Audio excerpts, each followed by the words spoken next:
that the export volumes can also. Inflation is a worse kind of a tax on the poor. So you have to bring inflation back on track, which will require further tightening of monetary policy, joined with consolidation on the fiscal side. We have multiple factors affecting productivity and growth. Among them, sometimes countries being shy to take forward reforms that would help productivity. রিজার্ভের লক্ষ্য অর্জনে ডলারের বিনিময় হার বাজার ভিত্তিক করতে হবে। মূল্যস্ফীতি সামলাতে কঠোর হতে হবে মুদ্রানীতি। ওয়াশিংটনে আইএমএফ বিশ্বব্যাংক বসন্তকালীন সম্মেলনে বাংলাদেশকে এমন পরামর্শ দিয়েছে আন্তর্জাতিক মুদ্রা তহবিল। এ নিয়ে এখন সকালে রয়েছে বিস্তারিত। আর পুরো আয়োজনে আপনাদের সাথে আছি আমি ইসরাত মুক্তি।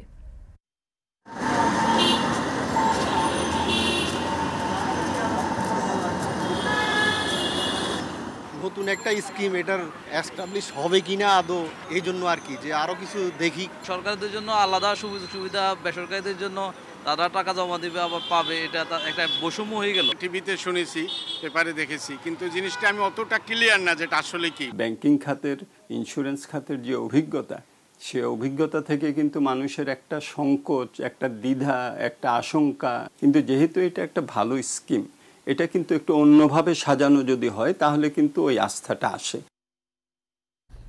প্রত্যাশা অনুযায়ী সাড়া মিলছে না সর্বজনীন পেনশন স্কিমে। বিশ্লেষকরা বলছেন এটি দীর্ঘমেয়াদী বিনিয়োগ, ব্যাংক কিংবা সঞ্চয়পত্রের চেয়ে কম সুবিধা বিবেচনায় নাগরিকদের আগ্রহ কম। তবে সবার কাছে নতুন এই ধারণার গ্রহণযোগ্যতা বাড়াতে মেলা সহ নেওয়া হচ্ছে বিভিন্ন উদ্যোগ। জানিও বিস্তারিত রয়েছে এখন সকালে। তবে শুরুতেই আইএমএফ বিশ্বব্যাংকের বসন্তকালীন সম্মেলন প্রসঙ্গ। রিজার্ভের লক্ষ্যমাত্রা অর্জনে বাংলাদেশকে ডলারের বিনিময় হার বাজার ভিত্তিক করার পরামর্শ দিয়েছে আইএমএফ। ওয়াশিংটনে বসন্তকালীন আলোচনার চতুর্থ দিনে আঞ্চলিক অর্থনীতির চিত্র তুলে ধরতে গিয়ে এশিয়া ও প্যাসিফিক ডিপার্টমেন্টের পরিচালক কথা জানান। এছাড়া দক্ষিণ এশিয়াভুক্ত দেশগুলোতে মূল্যস্ফীতি কমাতে বাৎসরিক রাজস্ব পরিকল্পনায় দীর্ঘসূত্রতা মূল্যস্ফীতি বাড়ার অন্যতম কারণ বলেও মনে করেন আইএমএফ প্রধান। ওয়াশিংটন থেকে আরও জানাবেন সেলিয়া সুলতানা। বৈশ্বিক প্রবৃদ্ধি, মুদ্রানীতি বা অর্থনীতির জটিল অঙ্ক বা হিসেব নিকেশ সাধারণ মানুষ বোঝেন না। সাধারণ মানুষ যেটি বোঝেন তা হলো তার ভাতের থালার দাম উঠলো কত, শিক্ষা স্বাস্থ্যে কতটা কাটছাট করতে হলো, আর বাসস্থানের যে হিসেব নিকেশ সেটি দেনা পাওনা মেটানোর পর পকেটে কতটা সঞ্চয় হলো অথবা কতটা ফাঁকা হলো। আইএমএফ বলছে শুধুমাত্র বৈশ্বিক কারণেই নয়, রাষ্ট্রগুলোর যে রাজস্ব নীতি রয়েছে, যে পরিকল্পনা, সেটি সময় মতো বাস্তবায়ন না হওয়ার কারণেও মুদ্রাস্ফীতি এবং মূল্যস্ফীতির চাপ নিতে হচ্ছে সাধারণ মানুষকে।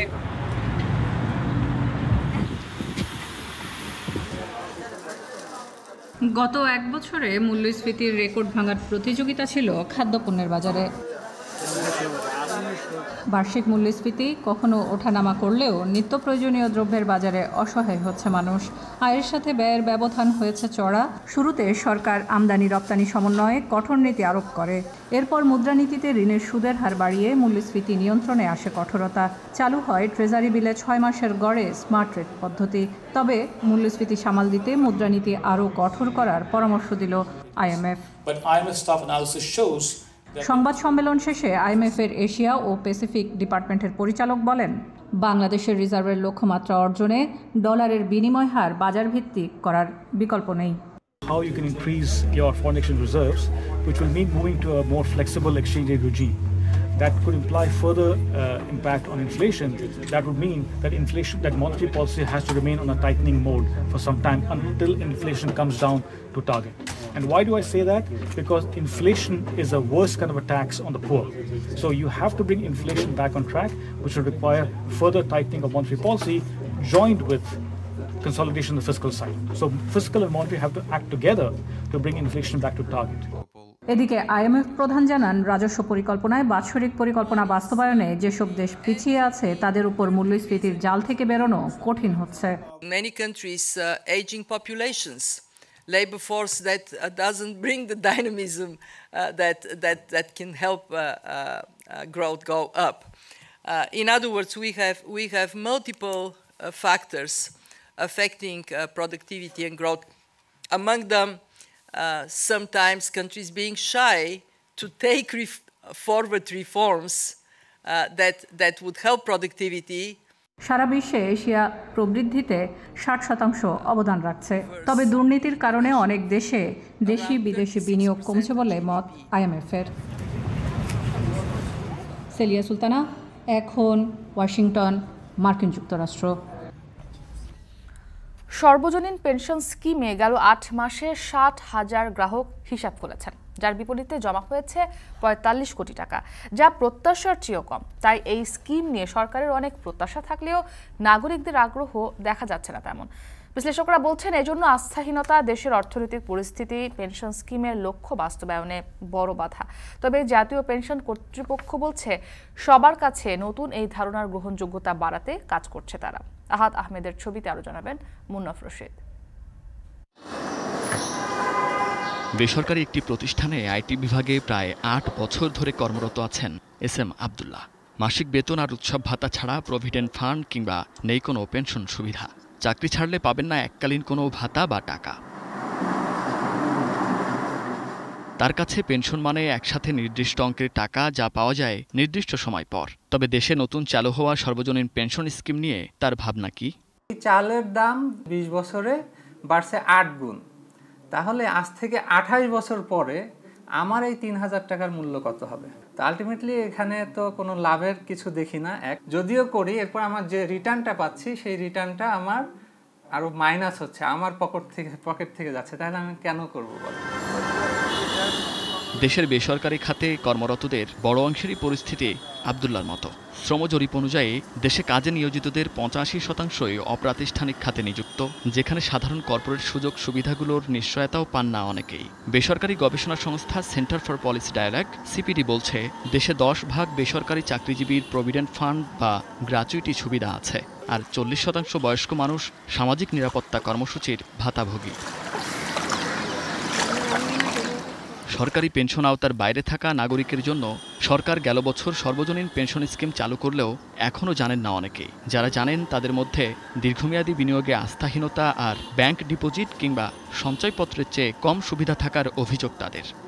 নতুন একটা স্কিম, এটার এস্টাবলিশ হবে কিনা আদৌ, এই জন্য আর কি, যে আরও কিছু দেখি ইন ফিউচার কি হয়। আমি আমার নিজস্ব আমার কোনো ছোট কোনো খামার অথবা আমার পুকুর আছে, এই জায়গায় যদি ইনভেস্ট করি আমার মনে হয় এইটা বেশি ট্রাস্টেড জায়গা হবে এবং এটা আমার জন্য মনে হয় এটা ভালো হবে। এই জন্য কারণে আমি এই ডিসিশনটা নিতে পারিনি। আমি এটা পেপারে বা টিভিতে শুনেছি, পেপারে দেখেছি, কিন্তু জিনিসটা আমি অতটা ক্লিয়ার না যেটা আসলে কি। সরকারদের জন্য আলাদা সুবিধা, বেসরকারিদের জন্য তারা টাকা জমা দিবে আবার পাবে, এটা একটা বৈষম্য হয়ে গেল। এছাড়া রেমিট্যান্স আনা সহ পেনশন স্কিমে প্রবাসীদের অন্তর্ভুক্তি বাড়ানোর কথা শুরু থেকে বলে আসলেও সাড়া মেলেনি খুব একটা। প্রবাসে যেসব ব্যাংক পেনশন স্কিম নিয়ে কাজ করছে সেখানেও মিলছে না গ্রাহক সংখ্যা। তো প্রবাসীরা পেনশন বেনিফিট স্কিমে অংশগ্রহণ করছে, কিন্তু আসলে যেই পরিমাণে হওয়ার কথা সেই পরিমাণে আসানোর পর যে আমরা এখনো পৌঁছতে পারিনি, তোমরা আমরা এটা নিয়ে কাজ করছি। মালয়েশিয়া প্রবাসীরা যে এই বিষয়ে আগ্রহটা ওই রকম না, এটা কারণটা হলো যে পরিমাণ প্রচারণা বা যে পরিমাণ ব্রিফিং বা যে পরিমাণ সেটা ক্যাম্পিং করার দরকার সেটা যথেষ্ট নয়। গেল বছরের আগস্টে সকল নাগরিকের জন্য সর্বজনীন পেনশন স্কিম চালু করে সরকার। বেসরকারি চাকরিজীবী, অপ্রাতিষ্ঠানিক খাতে নিয়োজিত কর্মী, স্বল্প আয়ের মানুষ এবং প্রবাসীদের অংশ নেয়ার সুযোগ রেখে 4টি আলাদা স্কিমের ঘোষণা দেওয়া হয়। স্কিমগুলোতে মোট 10 কোটি মানুষকে অন্তর্ভুক্ত করার লক্ষ্য নেয় জাতীয় পেনশন কর্তৃপক্ষ। এই স্কিম নিয়ে সরকারের অনেক প্রত্যাশা থাকলেও নাগরিকদের আগ্রহ দেখা যাচ্ছে না তেমন। গেল 8 মাসে 60,000 গ্রাহক হিসাব খুলেছেন, যার বিপরীতে 45 কোটি টাকা জমা হয়েছে, যার 41 কোটি টাকা ইতোমধ্যে ট্রেজারি বন্ডে বিনিয়োগ করা হলেও শুরুতে স্কিমটি যেভাবে সাড়া ফেলেছিল তাতে এখন ভাটা পড়েছে। ভাটা পড়ার কারণ হলো যে আমরা প্রতিটা মানুষের কাছে মেসেজটা দিতে পারিনি। সর্বস্তরের মানুষকে একটি সামাজিক নিরাপত্তায় আনার মতো কর্মসূচি এ যাবৎ ছিল না। এই কর্মসূচি যদি আমরা সাকসেসফুল করতে পারি, যদি মানুষ তার নিজ নিজ যে স্কিম সেই স্কিমে এনরোলড হয়, তাহলে অদূর ভবিষ্যতে আমরা আশা করি যে এক সময় হয়তো বয়স্ক ভাতা, বিধবা ভাতায় এনরোলড হওয়ার মতো আর লোকই থাকবে না। কেউ এখানে যোগদান করলে জমাকৃত টাকা হারিয়ে যাওয়ার কোনো সুযোগ নেই, এটা রাষ্ট্রীয় গ্যারান্টিযুক্ত। সরকারি প্রতিষ্ঠানের ওপর আস্থাহীনতা, দেশের অর্থনৈতিক পরিস্থিতি পেনশন স্কিমের লক্ষ্য বাস্তবায়নে বড় বাধা হিসেবে দেখছেন বিশেষজ্ঞরা। সরকারের বিভিন্ন প্রতিষ্ঠানের উপরে মানুষের যে আস্থার অভাব, সেটা কিন্তু একটা বৃহত্তর একটা বিষয়। এবং পেনশন স্কিমটা তো আর সেটার বাইরে না। ব্যাংকিং খাতের, ইন্স্যুরেন্স খাতের যে অভিজ্ঞতা, সে অভিজ্ঞতা থেকে কিন্তু মানুষের একটা সংকোচ, একটা দ্বিধা, একটা আশঙ্কা, একটা অনিশ্চয়তা, এটা কিন্তু কাজ করবেই। কিন্তু যেহেতু এটা একটা ভালো স্কিম, এটা কিন্তু একটু অন্যভাবে সাজানো যদি হয় তাহলে কিন্তু ওই আস্থাটা আসে। যেমন যদি কর্তৃপক্ষটা একটা স্বাধীনভাবে কাজ করার জন্য তাদেরকে ক্ষমতা দেওয়া হয়। এই স্কিমে অংশ নিতে পারেন 18 থেকে 50 বছর বয়সী নাগরিকরা। সর্বজনীন পেনশন স্কিম চালুর পর থেকেই আলোচনায় সমালোচনায় সরব ছিল সব মহল, যেখানে চিন্তার শীর্ষে ছিল জমানো অর্থের সুরক্ষা, নির্দিষ্ট সময় শেষে টাকা পাওয়া না পাওয়ার আস্থাহীনতা। তবে স্কিম চালুর 8 মাস পরেও এসব প্রশ্নের স্থায়ী সমাধান কিংবা আস্থা অর্জনে কর্তৃপক্ষ যে পদক্ষেপগুলো নিয়েছে সেগুলো কতটা সফল, এমন প্রশ্নের উত্তর মেলা যতটা কঠিন, ততটাই কি কঠিন মানুষের আস্থা অর্জন। তাই সাধারণ নাগরিকের কাছে গ্রহণযোগ্যতায় পিছিয়ে থাকার পেছনে আস্থাহীনতা, অর্থনৈতিক অস্থিতিশীলতা নাকি মূল্যস্ফীতি দায়ী, সে প্রশ্ন থেকেই যায়। মুন্নাফ রশিদ, এখন, ঢাকা। ডেঙ্গুর মৌসুম শুরুই হয়নি অথচ ডেঙ্গুতে ইতোমধ্যে মৃত্যু হয়েছে 24 জনের। এমন পরিস্থিতিতে ঢাকার 2 সিটি কর্পোরেশন বলছে তারা ডেঙ্গু নিয়ন্ত্রণে মাঠ পর্যায়ে জনপ্রতিনিধিদের দায়িত্ব ভাগ করে দিয়েছে। আর জনপ্রতিনিধিরা বলছেন কিছু ভুল ত্রুটি থাকলেও ডেঙ্গু পরিস্থিতি নিয়ন্ত্রণে কাজ করছেন তারা। তবে এ ব্যাপারে জনপ্রতিনিধিদের সমান সদিচ্ছা থাকা দরকার। শম্পা বিশ্বাসের প্রতিবেদনে বিস্তারিত। ঢাকার 2 সিটি কর্পোরেশনে প্রতি বছর মশক নিধন ব্যয় বাড়ছে, সেই সঙ্গে পাল্লা দিয়ে বাড়ছে ডেঙ্গু রোগীও। তবে এমন পরিস্থিতিতেও ঢাকা দক্ষিণ সিটি কর্পোরেশন বারবার দাবি করছে ডেঙ্গু নিয়ন্ত্রণে রয়েছে। পাশাপাশি মশক নিধনে ওয়ার্ড পর্যায়ে একাধিক কমিটি গঠন করা হয়েছে বলেও জানায় সংস্থাটি। যদিও সেই কমিটির কার্যক্রম সম্পর্কে গদবাঁধা কাজের বাইরে কোনো তথ্য দিতে পারেনি ডিএসসিসি। ঢালাওভাবে এই অভিযোগটা আমি মেনে নিতে রাজি নই। কোনো সাইড বা কোনো জনগণ বা কোনো সিটি কর্পোরেশন আমি এককভাবে করে দায়ী করার বা ওইভাবে নিতে চাই। আমি মশক নিধন করব, লার্ভা উৎপাদন হবে না, সোর্স রিডাকশন হবে, মশা আমাকে কামড় দিবে না। ডেঙ্গু যে এবার ভয়াবহ আকার ধারণ করবে চলতি বছরের শুরুতেই এমন পূর্বাভাস দিয়ে আসছেন কীটতত্ত্ববিদরা। সেই শঙ্কা আরও পোক্ত করেছে চলতি বছরে মৌসুম শুরুর আগেই ডেঙ্গু আক্রান্তের সংখ্যা। বৃহস্পতিবার পর্যন্ত দেশে মোট ডেঙ্গু আক্রান্ত হয়েছে 1939 জন, আর এই সময়ে মোট মৃত্যু হয়েছে 24 জনের। এদিকে ডেঙ্গু প্রতিরোধে আগামী সোমবার থেকে মাসব্যাপী প্রচারণা কর্মসূচি শুরু করতে যাচ্ছে ঢাকা উত্তর সিটি কর্পোরেশন। ডেঙ্গু মোকাবিলায় নিয়মিত বরাদ্দ থাকলেও নতুন করে প্রত্যেক কাউন্সিলরকে প্রতি মাসে 50,000 টাকা করে বরাদ্দ দেওয়া হচ্ছে। সর্বমোট 50,000 টাকা প্রতি মাসে কাউন্সিলরদের জন্য বরাদ্দ করা হয়েছে। আমি বিশ্বাস করি যে কাউন্সিলররা এবার অ্যাক্টিভেট থাকবে ভালোই। তারা they will take the lead এবং will going to get a very good result. বারবারই ডেঙ্গু নিয়ন্ত্রণে স্থানীয় জনপ্রতিনিধিদের উদাসীনতার কথা বলে নগরবাসী। যদিও এ ব্যাপারে জনপ্রতিনিধিরা বলছেন কিছু ভুল ত্রুটি থাকলেও ডেঙ্গু পরিস্থিতি নিয়ন্ত্রণে কাজ করছেন তারা। কেউ কেউ আবার বলছেন এ ব্যাপারে সব জনপ্রতিনিধিদের সমান সদিচ্ছা থাকা দরকার, যার অভাব রয়েছে কারো কারো মধ্যে। সফলতা তো সব জায়গায় অর্জন করা যায় না, এটা আমরা বলবো না। কিছু কাজ করতে গেলে কিছু অনিয়ম হয় এবং আমাদের লোকবলের কিছু সমস্যা হয়ে থাকে। যাদের থেকে আমি ভোট নিয়েছি, যাদের কাছে আমি দায়বদ্ধ, তাদের কাজ করা, এই কাজ করা প্রত্যেক কাউন্সিলরের একটা নৈতিক দায়িত্ব। দেশের দুর্যোগ মহামারী আসবে আর আমি কাউন্সিলর ঘরে বসে থাকবো, আমি যখন বসে থাকি সেটা আমার অপরাধ হিসেবে গণ্য। গত বছর ডেঙ্গু আক্রান্ত হয়ে মোট 1705 জনের মৃত্যু হয়। পাশাপাশি 2023 সালে ডেঙ্গু আক্রান্ত হয়ে হাসপাতালে ভর্তি হয়েছিল 3,21,179 জন। শম্পা বিশ্বাস, এখন, ঢাকা। অতিরিক্ত গরম ও তাপদাহে জামালপুর জেনারেল হাসপাতালে বেড়েছে ডায়রিয়া, জ্বর, সর্দি আক্রান্ত রোগীর সংখ্যা। অতিরিক্ত রোগীর চাপে জায়গা না পেয়ে অনেকেই চিকিৎসা নিচ্ছেন মেঝে ও বারান্দায়। এ বিষয়ে আরও জানাতে জামালপুর 250 শয্যা বিশিষ্ট জেনারেল হাসপাতাল থেকে যুক্ত হয়েছেন জুয়েল রানা। জুয়েল, জানাবেন যে কতজন রোগী এখন বারান্দায় চিকিৎসা নিচ্ছেন এবং অতিরিক্ত রোগী থাকায় চিকিৎসা সেবার সেখানকার কি চিত্র দেখছেন?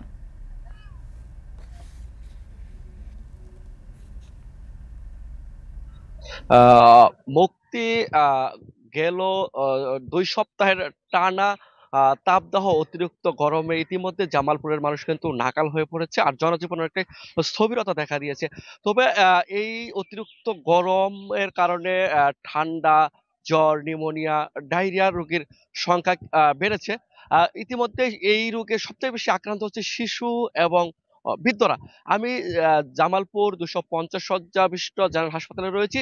আমি সকাল থেকেই এই হাসপাতাল 3টি ওয়ার্ড ঘুরে দেখেছি। সবগুলো ওয়ার্ডে কিন্তু অনেকগুলা রোগী রয়েছে। আমি যদি হিসাবটা বলি, প্রত্যেকটি ওয়ার্ডে 24টি করে বেড থাকলেও এই মুহূর্তে রোগী কিন্তু প্রায় 4 গুণের মতো রয়েছে, অর্থাৎ 24টি বেডে এক একটি ওয়ার্ডে 115 থেকে 120 জন করে রোগী রয়েছে। আর রোগীদের পর্যাপ্ত বেড না থাকার কারণে তারা কিন্তু ফ্লোরে এবং বারান্দায় এই মুহূর্তে চিকিৎসা নিচ্ছে। আর রোগীর চেয়ে রোগীর স্বজনের সংখ্যা অনেকটা বেশি হতে এই হাসপাতালে যে সকল ডাক্তার রয়েছে তাদের কিন্তু চিকিৎসা সেবা দিতে কিছুটা ব্যাহত হচ্ছে। আর এই হাসপাতালের সহকারী পরিচালক ডাক্তার সোহানুর রহমান সোহান জানিয়েছেন যে বিষয়টি, এখানে যেই পরিমাণ রোগীর চাপ রয়েছে সেই পরিমাণ তাদের ডাক্তার কিছুটা সংকট রয়েছে, যে পরিমাণ তাদের ডাক্তার এবং বিশেষজ্ঞ ডাক্তার রয়েছে সেই ডাক্তার দিয়ে তারা সাধ্যের মধ্যে সবটুকু দিয়েই তারা রোগীদের সেবা দেওয়ার চেষ্টা করছে। আর রোগীদের একটি অভিযোগ রয়েছে, সেই অভিযোগটি হচ্ছে হাসপাতালে পর্যাপ্ত পরিমাণ স্যানিটেশন ব্যবস্থা না থাকার কারণে তাদের কিন্তু একটি হিমশিম খেতে হচ্ছে। আর লোডশেডিং এর কথা যদি বলা হয়, মাঝে মধ্যেই লোডশেডিং হচ্ছে, তবে সেটি কিন্তু অভিযোগ না থাকলেও তাদের অভিযোগ হচ্ছে পর্যাপ্ত যে বেডের ব্যবস্থা না থাকার কারণে, এমনকি ডাক্তার সংকটের কারণে তাদের একটি চিকিৎসা সেবা ব্যাহত হচ্ছে। আর যদি আমি বলি, জামালপুরের 7টি উপজেলায় যে স্বাস্থ্য কমপ্লেক্স গুলো রয়েছে সেই কমপ্লেক্স গুলোতেও কিন্তু ইতিমধ্যে কিন্তু অনেক রোগীর সংখ্যা প্রতিদিনই বেড়েই চলেছে। অর্থাৎ এই মুহূর্তে শিশু ওয়ার্ড এবং মেডিসিন ওয়ার্ডে সবচাইতে বেশি রোগীর রয়েছে। কিন্তু এই ছিল জামালপুর থেকে আমার কাছে সর্বশেষ তথ্য। মুক্তি। জুয়েল রানা যুক্ত ছিলেন জামালপুর থেকে। দুটি হৃদয়ের গ্রন্থিতে বিয়ের বন্ধনে পাত্রপাত্রী আবদ্ধ হলেও সামাজিক রীতি অনুযায়ী বিয়েতে একত্রিত হয় তাদের পরিবারও। তাই তো ঈদের ছুটিতে পরিবারের পুনর্মিলন ঘটছে বিয়ে বাড়িতে। বিবাহের আনুষ্ঠানিকতায় বহুমাত্রিক নান্দনিকতার সাথে সকল সদস্যদের উপস্থিতি আনন্দের মাত্রা বাড়াচ্ছে বহুগুণ। আলোর মুখ দেখছে এই খাতের ব্যবসায়ীরাও। আব্দুল লতিফের ছবিতে বিবাহ সংশ্লিষ্ট ব্যবসায়ীদের গল্প জানাবেন তানজিলা খান মেম।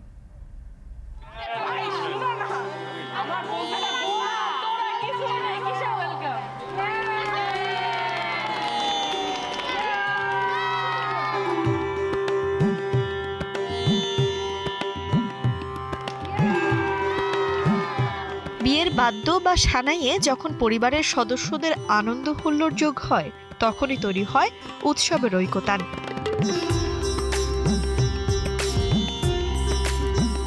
বিয়েবাড়ি ঘিরে কাছের দূরের আত্মীয় বন্ধুর সম্মিলন তৈরি হয়। দীর্ঘ সময় দেখা না হওয়া স্বজনকে কাছে পাওয়ার উপলক্ষ হয়ে ওঠে বিয়ে।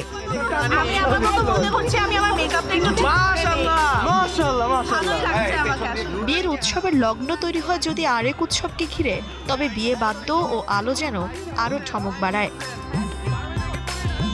শহরে গ্রামে ঈদকে ঘিরে জড়ো হওয়া স্বজনদের বোনাস হয়ে ওঠে বিয়ের নিমন্ত্রণ। ঈদ বাজারের পর বিপণী বিতানে এখন বিয়ের কেনাকাটার ভিড়।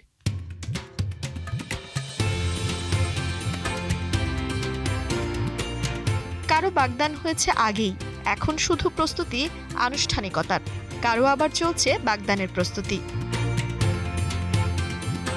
ঈদের ছুটি আছে, তারপর হচ্ছে সবাই এখন ফ্রি ছুটিতে আছে, এখন এই সময়টাতে সবাই বিয়ে অ্যাটেন্ড করতে পারবে। কাবিন হয়ে গেছে 1 বছর আগেই অ্যারেঞ্জ ম্যারেজে, আর এখন দেশে আসছে বাইরের থেকে, এখন অনুষ্ঠান করে আর কি অনুষ্ঠান হচ্ছে। প্রবাসী তো 1 বছর আগে আসার পর ছুটির স্বল্পতার কারণে অনুষ্ঠান করতে পারিনি, তো এখন ফ্যামিলির শখ বড় করে অনুষ্ঠান করব। এখন ছুটি নিয়ে আসছি, আমি আমার বোন জামাই আসছে। বিয়ের আচারে যতই বৈশ্বিক মিশ্রণ ঘটুক না কেন, ডালাকুলোর কদর কমেনি মোটেও।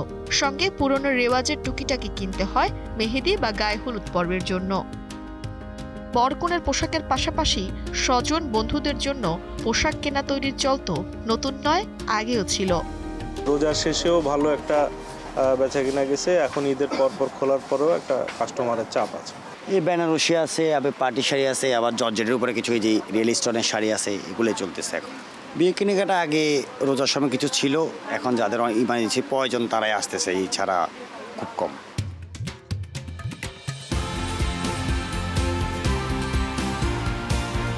তবে শাড়ি, শেরওয়ানি ও অন্য পোশাকের তুলনায় মন্দায় রয়েছে স্বর্ণের বাজার। স্বর্ণের ভরি লাখ ছাড়ানোর পর থেকে যেন বিবাহের মৌসুমেও আগের মতো বেচাকেনা নেই। আগে যেরকম যে কোনো বিয়ে শাদীর অনুষ্ঠানে হলে 500 টাকা 1000 টাকা দিয়ে একটা আংটি নিয়ে যেত, বা যখন 20-25 হাজার টাকা ছিল বলি তখনও তারা গিফট এটা দিত। এখন সাধারণতভাবে হয় না। এখন একদম প্রয়োজন, একেবারে অতিরিক্ত প্রয়োজন দরকার না হলে গোল্ড কিনতে আসে না। রমজান, ঈদ পেরিয়ে কমিউনিটি সেন্টারগুলো সরব হয়ে উঠেছে। প্রতিদিনই থাকছে কোনো না কোনো আনুষ্ঠানিকতা। সেই সাথে ব্যস্ততা বেড়েছে ডেকোরেটর থেকে শুরু করে বিবাহের অনুষ্ঠানে রান্নার মতো গুরুত্বপূর্ণ দায়িত্বে যারা কাজ করেন তাদেরও। দিনগুলো তো আমাদের ঈদের আগেই হয়েছে, ম্যাক্সিমাম রোজার মধ্যে। রোজা ঈদ পরবর্তী এখন মোটামুটি ভালো অনুষ্ঠান হচ্ছে। রোজা ঈদ পরবর্তী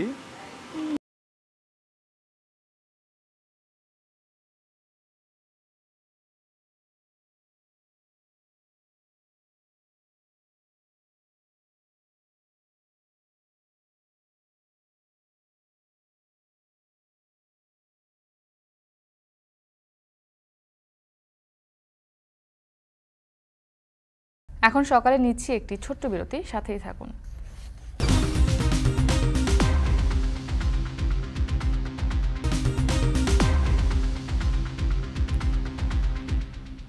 বিরতির পর ফিরে এলাম, দেখছেন এখন সকাল। কিশোরগঞ্জের হাওড় অঞ্চলে বোরো ধান কাটা শুরু হলে অতিরিক্ত গরমে তৈরি হয়েছে শ্রমিক সংকট। চলতি বছর হাওড় অঞ্চলের 1,04,000 হেক্টর জমিতে ধানের আবাদ হয়েছে, যেখান থেকে উৎপাদিত চাল বিক্রির আশা প্রায় 3,000 কোটি টাকার। আবহাওয়া অনুকূলে থাকলে মে মাসের প্রথম সপ্তাহে এই চাষিরা 90% ধান ঘরে তুলতে পারবে বলছে কৃষি বিভাগ। মশিউর রহমান কায়েসের প্রতিবেদনে বিস্তারিত। ধানের মৌ গন্ধে উন্মাতাল হাওরের বাতাস। কিশোরগঞ্জের হাওরের বুকে যতদূর চোখ যায় বিস্তৃত জলাভূমিতে ঢেউ খেলছে সোনালী ফসল, যা কেবল ঘরে তোলার অপেক্ষা। আমার মতো এত সুখী নয়তো কারো জীবন। সোনালী ফসলে ভরে উঠেছে কৃষকের মাঠ। আবহাওয়া অনুকূলে থাকায় এবছর বাম্পার ফলন হয়েছে, ফলে কৃষকের বাঁধ ভাঙা উল্লাস। আর তাই তো হাওরের বুকে শুরু হয়েছে ধান কাটার মহা উৎসব। জেলার ইটনা, মিঠামইন, অষ্টগ্রাম ও নিকলি হাওর অঞ্চলের বেশিরভাগ আবাদি জমি বছরের 6 মাস থাকে পানির নিচে। তবে নভেম্বর থেকে এপ্রিল পর্যন্ত কৃষক এই জমিতে আবাদ করেন বোরো ধান, যা হাওরপাড়ের কৃষকের আয়ের অন্যতম উৎস আর সারা বছরের খাদ্যের যোগান। চলতি বছরে আবহাওয়া ভালো থাকায় ফলনও হয়েছে ভালো। তাই তো পরম যত্নে কৃষাণীরা ব্যস্ত তাদের স্বপ্নের ফসল ঘরে তুলতে। ধান আল্লাহর রহমত ভালো হয়েছে, কাটতে পারতাছি আমরা সুন্দর করে, ফাঁকছে ধান। এবার অবশ্যই মতন ফসল কাটতে কোনো সময় শান্তি পাইছি না, নাহলে সব সময় পানি মিদে ধান কাটন লাগছে। ধান কত ফললে আমরা কাটতেও মজা লাগে। যদিও অতিমাত্রায় গরমে শ্রমিক সংকট তৈরি হয়েছে, পুরো দমে ধান কাটা শুরু হলে যা তীব্র আকার ধারণ করতে পারে বলছেন স্থানীয় চাষিরা। তবে অন্যান্য বছর বিভিন্ন জেলা থেকে শ্রমিক আসতে শুরু করলেও এবছর সে পরিমাণ কম। যদিও চলতি বছর বন্যা আর অতিবৃষ্টি না থাকায় স্বাচ্ছন্দ্যে ধান গড়ে তোলার স্বপ্ন দেখছেন চাষিরা। পাশাপাশি ধানের ন্যায্য মূল্য নিশ্চিতের দাবি জানিয়েছেন তারা। তাপমাত্রা একটু বেশি থাকে তাহলে হয়তো শ্রমিকের রেটটা একটু বাড়তে পারে আর কি। ধান কাটতেছে তো গরমের মেজে অতিরিক্ত গরম। ভালো ফলন আছে, কিন্তু ফলন তো হয়েছে ঠিকই, কিন্তু দামটা যাতে সঠিক দাম পায়। এখন তো ধানের দামটা একটু বাড়া দিতে মনে হয় আমরা একটু কষ্ট মানে একটু দূর হইব, জীবনটা একটু বাঁচবো আমরা। কৃষি বিভাগের তথ্য মতে গেল কয়েক বছর ধরেই কিশোরগঞ্জের হাওর অঞ্চলে ধানের ফলন হয়েছে ভালো। এবছরেও তার ব্যতিক্রম হয়নি। চলতি বছর জেলায় 1,67,150 হেক্টর জমিতে বোরো ধানের আবাদ হয়েছে, যার মধ্যে 1,04,000 হেক্টর আবাদ হয়েছে হাওরে। এতে উৎপাদন লক্ষ্যমাত্রা ধরা হয়েছে 12,53,000 625 টন ধান, যা বিক্রি হবে প্রায় 3,000 কোটি টাকায়। আবহাওয়া অনুকূলে থাকলে মে মাসের প্রথম সপ্তাহে 90% ফসল ঘরে তুলতে পারবেন কৃষকরা। উঁচু নিচু এরকম হাওড়ে কিন্তু বিভক্ত আছে। তারা ক্রমান্বয়ে যেহেতু অতি বৃষ্টি যদি হয় তাহলে তলারগুলা ডুবে যায়, তলারগুলা তারা আগে কিন্তু কাটতেছে, কেটে কেটে তারা ধীরে ধীরে উপরের দিকে উঠতেছে। আমরা আশা করতেছি মে মাসের ফার্স্ট উইকের দিকে আমাদের হাওড় অঞ্চল অন্তত 80 থেকে 90% ধান আমরা কর্তন করে ফেলব। 2021 সালে জেলায় ধান থেকে উৎপাদন হয় 7,12,291 টন চাল, যার বাজার মূল্য ছিল প্রায় 2,850 কোটি টাকা। 2022 সালে 7,22,000 টন চালের বাজার মূল্য ছিল 2,888 কোটি টাকা। আর গেল বছর কিশোরগঞ্জের হাওরে 1,65,385 হেক্টর জমিতে বোরো আবাদ হয়, যেখানে উৎপাদন হয় প্রায় 7,45,230 টন চাল, যাতে বাণিজ্য হয় 2,980 কোটি টাকার। মশুর কায়েস, এখন কিশোরগঞ্জ। নওগাঁয় গম কাটা মারাইয়ে ব্যস্ত সময় পার করছেন চাষিরা। খরচ ও পরিশ্রম কম এবং ফলন ভালো হওয়ায় খুশি তারা। আগামীতে প্রণোদনার পরিমাণ বাড়ানো গেলে কৃষকদের মাঝে গম চাষে আরও আগ্রহ বাড়বে, সে লক্ষ্যে ব্যবস্থার আশ্বাস কৃষি বিভাগের। নওগাঁ প্রতিনিধি আব্বাস আলীর পাঠানো প্রতিবেদন।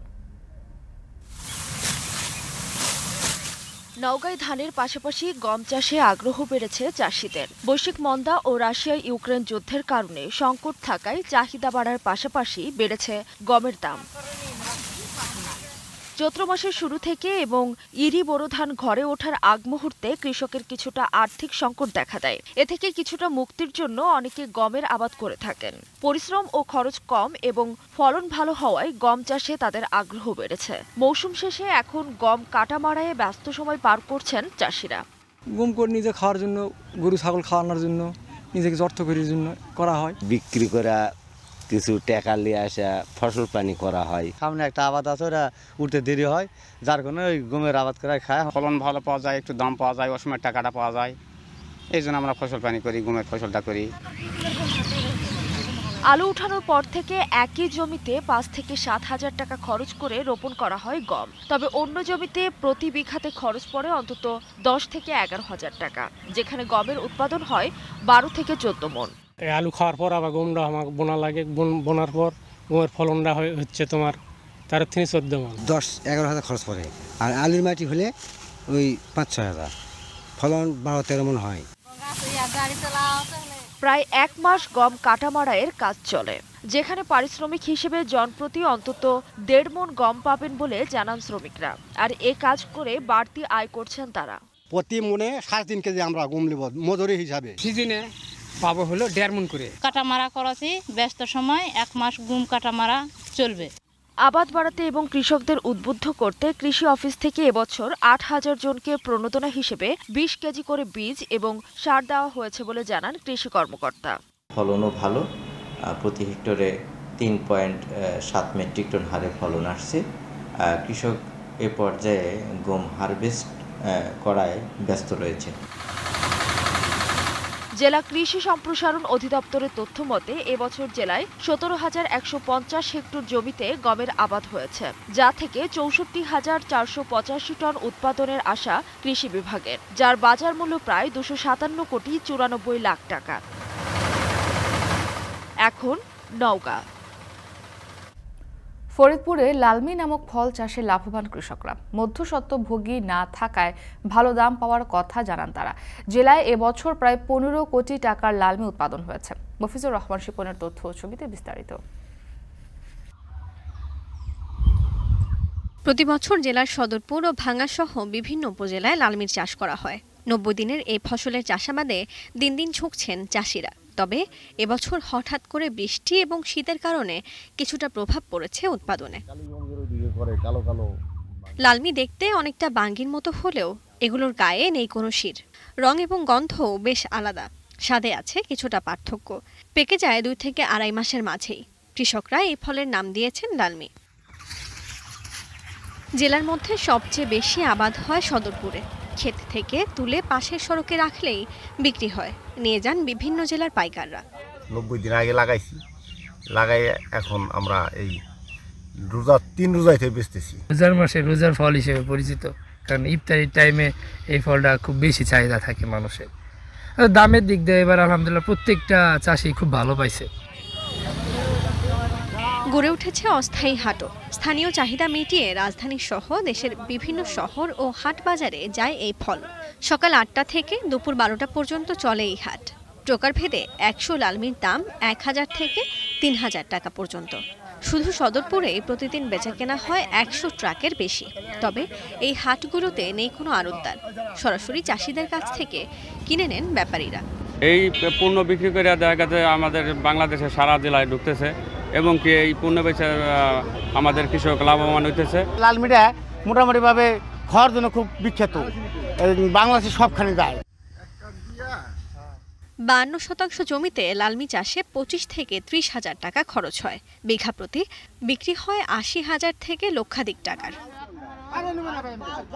চাষ সহজ সহ খরচের তুলনায় লাভ বেশি হয়, চাষিদের আগ্রহ বেশি। ফলটির চাষ সম্প্রসারণে চেষ্টা চলছে বলে জানান কৃষি কর্মকর্তা। কোনো ধরনের প্রসেস ছাড়া এটা যেন নিরাপদভাবে আবাদ করা হয়, যারা ভোক্তা তারা যেন নিরাপদে একটা ফসল পাইতে পারেন, এটা চেষ্টা আছে আমাদের। এবং এই জন্য আমরা কৃষককে পরামর্শ দিই তারা যেন জৈব সার ব্যবহার করেন, ফেরোমন ব্যবহার করেন, তারা যেন জৈব কীটনাশক ব্যবহার করেন। জেলায় এবছর 532 হেক্টর জমিতে 13,300 মেট্রিক টন লালমির উৎপাদন হয়েছে, যার বাজার মূল্য 15 কোটি টাকার বেশি। এখন ফরিদপুর। বাজারে সরবরাহ কম থাকলেও ঈদের পর সিলেটে কমেছে সবজির দাম। এতে স্বস্তি প্রকাশ করছেন ক্রেতারা। দরদাম জানাতে সিলেট নগরীর সোভানীঘাট এলাকার পাইকারি কাঁচা বাজার থেকে যুক্ত হয়েছেন রাকিবুল রাফি। রাফি, জানাবেন যে বাজারে যে সবজির দাম কমে গেছে, কোন কোন সবজিতে কত টাকা পর্যন্ত কমেছে এবং এই সরবরাহ কম এর কারণটা আসলে কি?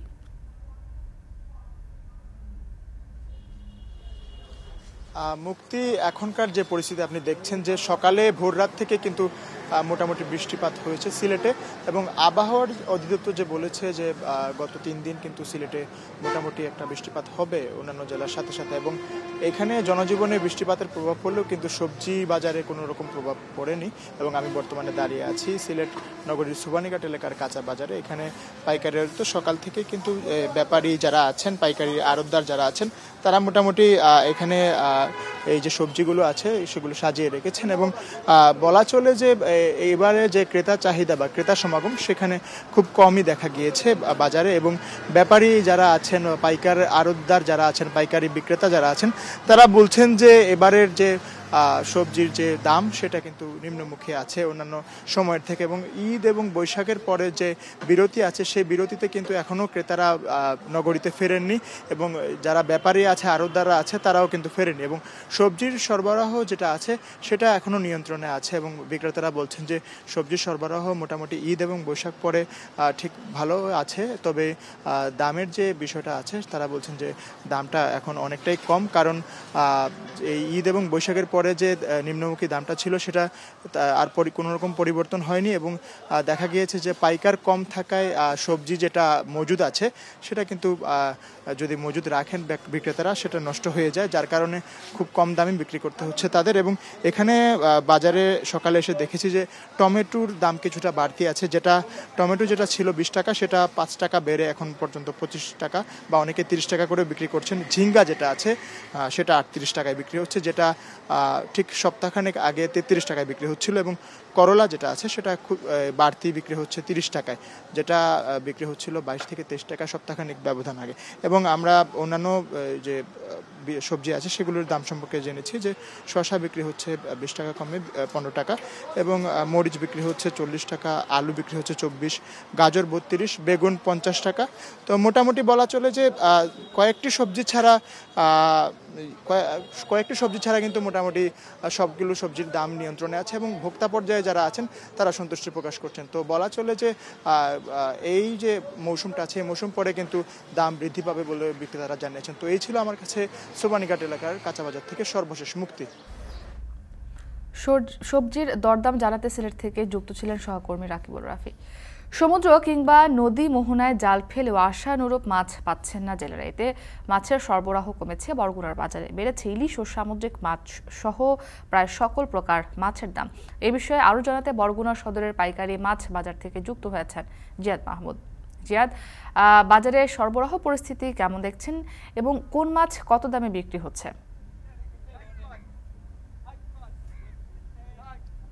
মুক্তি, দাম দর জানানোর আগে আপনাকে জানিয়ে রাখি যে আপনি যেমনটি বলেছিলেন যে সরবরাহ কম, আমরাও দেখেছি কয়েক মাস ধরে দেখেছি বরগুনার স্থানীয় যে বাজারগুলো রয়েছে কিংবা মৎস্য অবতরণ কেন্দ্র পাথরঘাটা কিংবা তালতলির ফকিরহাটে যে মৎস্য উপকেন্দ্র রয়েছে সেখানেও কিন্তু মাছের সরবরাহ খুবই কম এবং এই সরবরাহ কম থাকার কারণে কিন্তু দামও বেশি। আর সরবরাহ কারণে কমের কিন্তু কিছুটা কারণও রয়েছে। সরবরাহ কম থাকার কয়েকটি কারণের মধ্যে উল্লেখযোগ্য দুটি কারণ হচ্ছে জলবায়ুগত পরিবর্তনের একটি কারণ এবং মনুষ্য সৃষ্ট কিছু কারণ রয়েছে, যেই কারণে কিন্তু মাছের উৎপাদন এবং মাছের প্রজনন ব্যাহত হচ্ছে।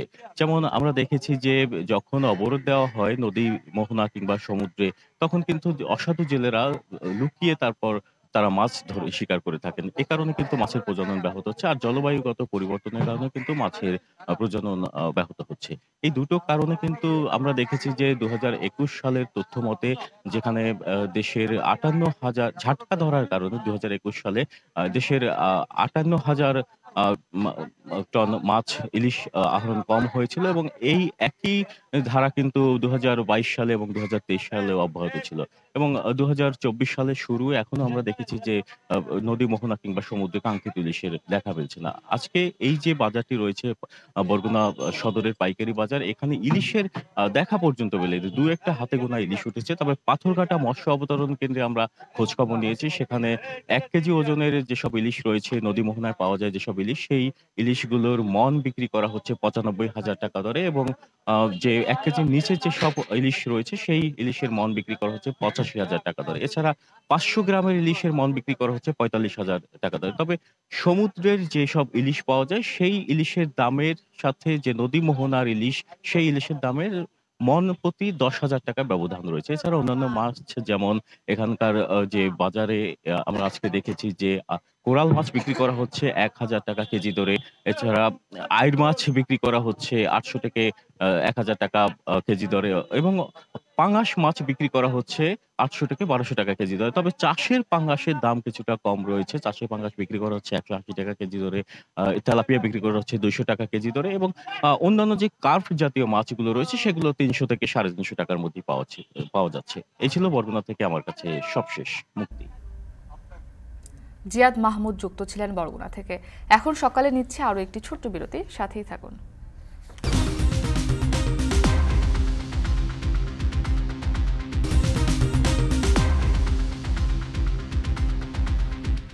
বিরতির পর আবারও ফিরে এলাম, দেখছেন এখন সকাল।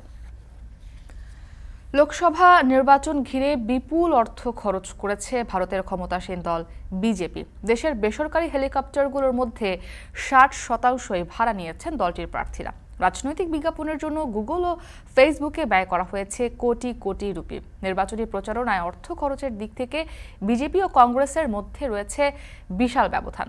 নাফি আরমান মনন জানাবেন বিস্তারিত। বিশ্বের সবচেয়ে বড় গণতান্ত্রিক দেশে শুরু হয়েছে ভোটযুদ্ধ। ৭ দফায় ৪৭ দিনের ভোট পর্বে ৫৪৩ আসনের প্রতিনিধি নির্বাচনে ভোটার প্রায় ১০০ কোটি। সবশেষ জনমত জরিপে এগিয়ে আছে বিজেপি নেতৃত্বাধীন এনডিএ জোট। আর টানা তৃতীয়বারের মতো এই জয় পেতে দেদারসে অর্থ খরচ করছে ক্ষমতাসীন দলটি। নির্বাচন আসলেই জনসংযোগের জন্য ভারতে বেড়ে যায় হেলিকপ্টারের চাহিদা। বিজনেস এয়ারক্রাফট অপারেটরস অ্যাসোসিয়েশনের তথ্য বলছে ২০১৯ সালের লোকসভা নির্বাচনের চেয়ে এবার হেলিকপ্টার ভাড়ার চাহিদা বেড়েছে ১/৩। দেশটিতে নিবন্ধিত বেসরকারি হেলিকপ্টার আছে প্রায় ২৫০টি। সংগঠনটি জানিয়েছে মোট হেলিকপ্টারের ৬০% বেশি ভাড়া নিয়েছে বিজেপি সমর্থিত প্রার্থীরা। বিজেপির বার্ষিক অডিট প্রতিবেদন বলছে ২০২২-২৩ অর্থবছরে হেলিকপ্টার ও চার্টার্ড বিমানযোগে জনসংযোগের জন্য দলটি খরচ করেছে প্রায় ৮০ কোটি রুপি। অন্যদিকে এর ৪ ভাগের মাত্র ১ ভাগ অর্থ খরচ করেছে প্রতিদ্বন্দ্বী কংগ্রেস।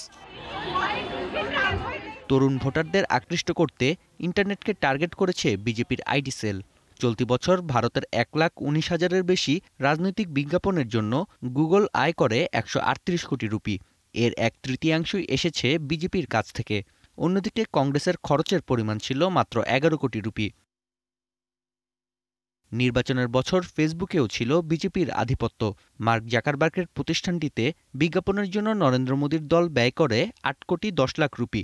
অন্যদিকে মাত্র 2.5 কোটি রুপির কিছু বেশি অর্থ খরচ করেছে রাহুল গান্ধীর দল, যা ভোটযুদ্ধে বিজেপি ও কংগ্রেসের মধ্যে তৈরি করেছে বড় ব্যবধান। নাফিয়া আরমান মনন, এখন বিশ্ব। বড় ধরনের পরিবর্তন এলো ব্রিটেনের স্পন্সর ভিসায়। এখন থেকে পরিবারের সদস্যদের ব্রিটেনে নিয়ে যেতে আগের থেকে অনেক বেশি দেখাতে হবে বার্ষিক আয়ের পরিমাণ। এ কারণে কঠিন হবে স্পাউস ভিসায় যুক্তরাজ্যে যাওয়া। লন্ডন থেকে আরো জানাবেন নাইম হাসান। দীর্ঘদিন ধরে যারা ব্রিটেনে স্থায়ীভাবে বসবাস করছেন এবং নাগরিকত্ব পেয়েছেন এমন ব্যক্তিদের মধ্যে যারা পরিবারের সদস্যদের ব্রিটেনে আনতে চান, তাদের জন্য কঠিন করা হয়েছে স্পাউস ভিসার নিয়ম। এখন থেকে স্পাউস আনতে গেলে আগের 18,600 পাউন্ডের পরিবর্তে একজনের বার্ষিক উপার্জন কমপক্ষে 29,000 পাউন্ড দেখাতে হবে। বাংলাদেশি মুদ্রায় যা প্রায় 40 লাখ টাকারও বেশি। তবে স্বাস্থ্য ও সেবা খাতকে নতুন পরিবর্তনের আওতামুক্ত রাখা হয়েছে। বার্ষিক আয়ের এই সীমা ধীরে ধীরে আরও বাড়ানোর পরিকল্পনা করছে ব্রিটিশ সরকার। চলতি বছরের শেষ নাগাদ যার পরিমাণ ঠেকতে পারে 34,500 পাউন্ডে, আর 2025 সালে যা দাঁড়াতে পারে 38,700 পাউন্ডে। আমরা জানি যে যারা ব্রিটিশ সিটিজেন আছে কিংবা সেটেল পারসন আছে কিংবা রিফিউজি স্ট্যাটাসে এদেশে আছে, তারা যদি তাদের স্পাউস কিংবা আন্ডারেজ চিলড্রেনদেরকে যদি এদেশে সেটেলমেন্ট ভিসায় আনতে চায়, তাহলে মিনিমাম ইনকাম রিকোয়ারমেন্টস যে রুলসটা আছে সেটা মূলত 29,000 পাউন্ড তাদেরকে ইয়ারলি ইনকাম দেখাতে হবে। এবং এইটা মূলত ইমপ্লিকেশন হচ্ছে 11th of April 2024 থেকে। 2022 ও 23 সালে ব্রিটেনে রেকর্ড সংখ্যক অভিবাসী আসায় কঠোর অবস্থানে ব্রিটিশ সরকার। দেশটির লক্ষ্য 2024 সালে বার্ষিক অভিবাসী সংখ্যা 3 লাখে নামিয়ে আনার।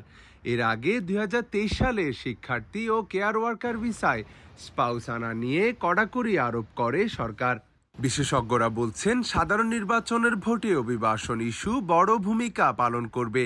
তাই যে কোনো মূল্যে অভিবাসীর সংখ্যা নিয়ন্ত্রণে আনার চেষ্টা করছে ব্রিটেনের ক্ষমতাসীন কনজারভেটিভ পার্টি। নাইম হাসান, এখন ব্রিটেন। শেষ করছি এখন সকাল। এখন টেলিভিশন ওয়েবসাইটে দেখতে ভিজিট করুন www.ekhon.tv। ফেসবুকে দেখতে ভিজিট করুন facebook.com/tv.ekhon এবং ইউটিউবে সরাসরি দেখুন youtube.com/c/ekhon।